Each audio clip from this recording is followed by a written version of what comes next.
జై శ్రీరామ్. గం గణపతే నమ. కేరళలోని మా అన్నయ్య అంటే మా సోదరుల సమానుడు ఒక కవిత పంపించాడు. కేరళ నుండి వచ్చింది. ఆ కవిత మీకు వినిపిస్తాను, దయచేసి వినండి. ఈ కవిత పేరు హల్వా, టైటిల్ హల్వా అన్నమాట.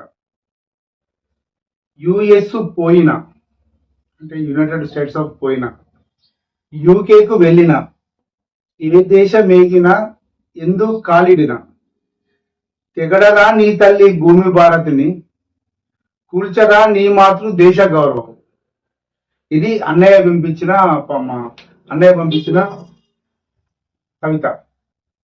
ఇది ఎవరిని ఉద్దేశించి పంపించాడో మీకు ఈ పాటికి అర్థమైపోయి ఉంటది.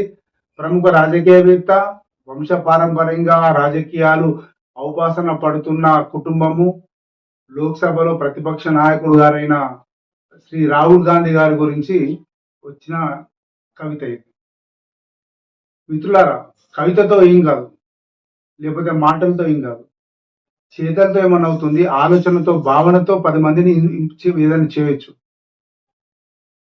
రాహుల్ గాంధీ చేస్తున్న విషపూరిత ప్రచారం, ముఖ్యంగా ఎన్నికల సంఘం మీద చేస్తున్న విషపూరిత ప్రచారాన్ని దేశ ప్రజలు అర్థం చేసుకోవాలని తెలంగాణ సామ్నా కోరుతుంది.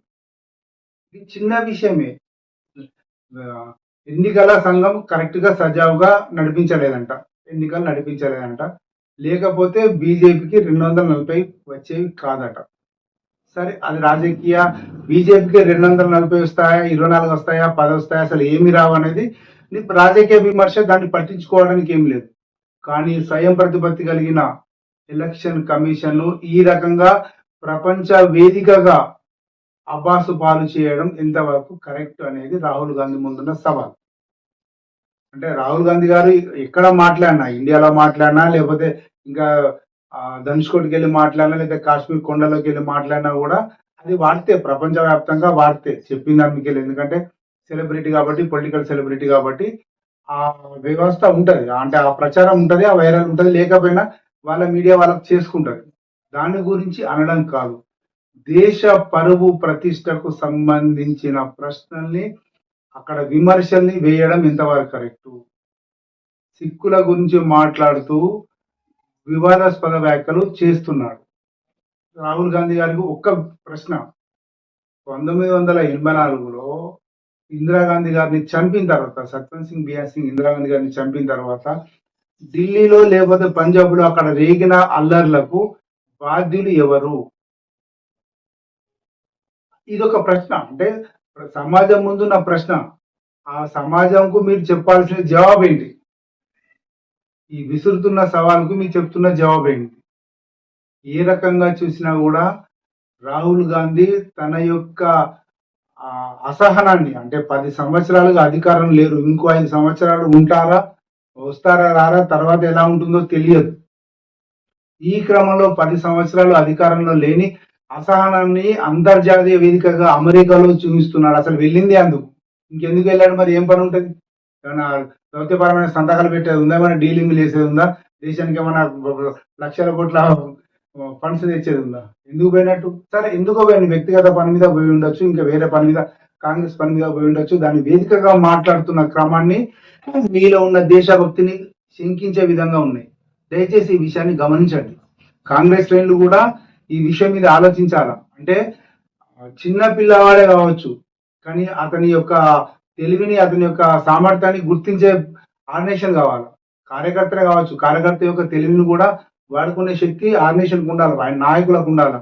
మరి సామాన్య కార్యకర్తలు కాంగ్రెస్ లో కూడా అరవిర భయంకరమైన కార్యకర్తలు ఉంటారు. వారందరూ కూడా మించి చెడు, దేశానికి ఏది అవసరం లేదన్న విషయాన్ని కూడా వాళ్ళు గమనించుకోవాల్సిన అవసరం ఉంది.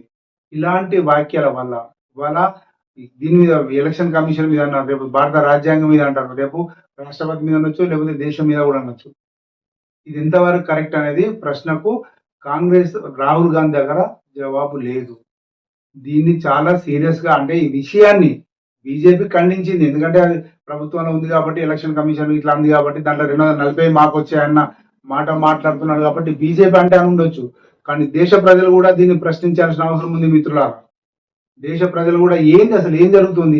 ఎక్కడికి పోయి సుప్రీంకోర్టులో కేసు వేయని ఉంటుంది కదా, నష్టం ఏముండే? సుప్రీంకోర్టు ఎలక్షన్ కమిషన్ మీద చేయాలి. ఈ ఎలక్షన్స్ అన్ని బోగస్ ఇవన్నీ చేసారు, మా అకౌంట్లను సీజ్ చేసారు, మేము డబ్బులు తీసుకోకుండా లేదా పంచుకోకుండా చేసేసారు, కాబట్టి మాకు మేము ఓడిపోయినామని చెప్పి చెప్పుకొని పిటిషన్ వేసుకోరు కదా. విలువ బరువు అంత ప్రతిష్ట అంతా భారతదేశంలో ఉండేది, బయటకు పోయేది కాదు కదా. సరే పోతే పోయింది కావచ్చు, అది మన దేశానికి సంబంధించిన వ్యవహారం అవుతుంది. ప్రపంచ వేదికగా మాట్లాడితే, అమెరికా లాంటి దేశంకి వెళ్ళి మాట్లాడితే దాని వల్ల ఉన్న ఎంత కష్టం ఉంటుంది, ఇంత పరువు ప్రతిష్టకు సంబంధించిన విషయం ఉంటుంది. సో రాహుల్ గాంధీ అమెరికాకు వెళ్ళింది ఏదో ప్రజా సంబంధాల కోసం కాదు, అతనికి అంత అవసరం లేదు. అతను వెళ్ళింది కాంగ్రెస్ పార్టీ అభివృద్ధి కోసము. భవిష్యత్తులో 4 రాష్ట్రాలు 5 రాష్ట్రాల్లో జరుగుతున్నాయి. ఇప్పుడు జరుగుతున్న ఎలక్షన్స్ లోపల ప్రపంచ వేదికగా వెళ్ళి కొంత మద్దతు కూడగొట్టుకోవడానికి వెళ్తున్నాడు. ఇప్పుడు ఒక 50% ఉన్న మద్దతు అనేది ఇప్పుడు 30కో 20కో పడిపోతుంది. ఎందుకంటే భారతదేశ ప్రజలు చాలా చైతన్యవంతమైనరు, ఓటర్లు కూడా చాలా చైతన్యవంతమైనరు. ఆ విషయాన్ని రాహుల్ గాంధీ గారు గమనించాలి. ఇది చాలా చాలా చాలా విచారించదగ్గ విషయం, అసహించుకోదగ్గ విషయం. జై శ్రీరామ్.